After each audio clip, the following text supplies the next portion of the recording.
Bonjour, mon nom est Sylvain Paquette. Je suis consultant en gestion et prévention de la criminalité financière pour l'Académie de formation et de prévention de la fraude. Il y a deux questions que les gens me demandent toujours. Ils me disent, Sylvain, comment ça que des gens se font embarquer dans des histoires de fraude comme ça? Eh bien, c'est très simple. En fait, n'importe qui peut être victime de fraude. Personne n'est à l'abri. Que vous soyez notaire, avocat, planificateur financier, infirmière, directeur d'école, ça n'a aucune importance. Tout le monde peut se faire attraper. Et en voici la preuve. Alors, je vous demanderai de choisir dans votre tête un nombre entre 1 et 10. Alors, je vais vous le redemander un petit peu plus tard, donc retenez-le bien.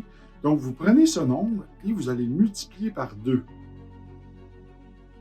C'est facile. Vous allez choisir un nombre, multiplier par 2. Maintenant, vous allez additionner de 8. Alors, une fois le total obtenu, vous allez maintenant diviser par 2. Puis, vous allez soustraire avec le premier chiffre que je vous avais demandé de choisir au début. Alors là, ça va vous donner un nombre. Vous allez prendre ce nombre-là et le transposer sur les lettres de l'alphabet. Donc, 1 étant A, 2, B, 3, C, et ainsi de suite. Donc, la lettre qui correspond avec le nombre, pensez à un pays dans le monde qui commence par cette lettre-là. Alors, une fois que vous avez trouvé le pays, prenez la dernière lettre de ce pays-là et pensez à un fruit qui commence par cette lettre-là. Et sachez, mesdames et messieurs, que des kiwis, ça ne pousse pas au Danemark.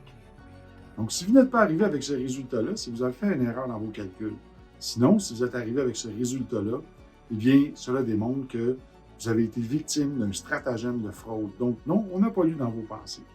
C'est exactement comme ça que les fraudeurs fonctionnent, en vous emmenant là où ils veulent vous amener dans leur entonnoir.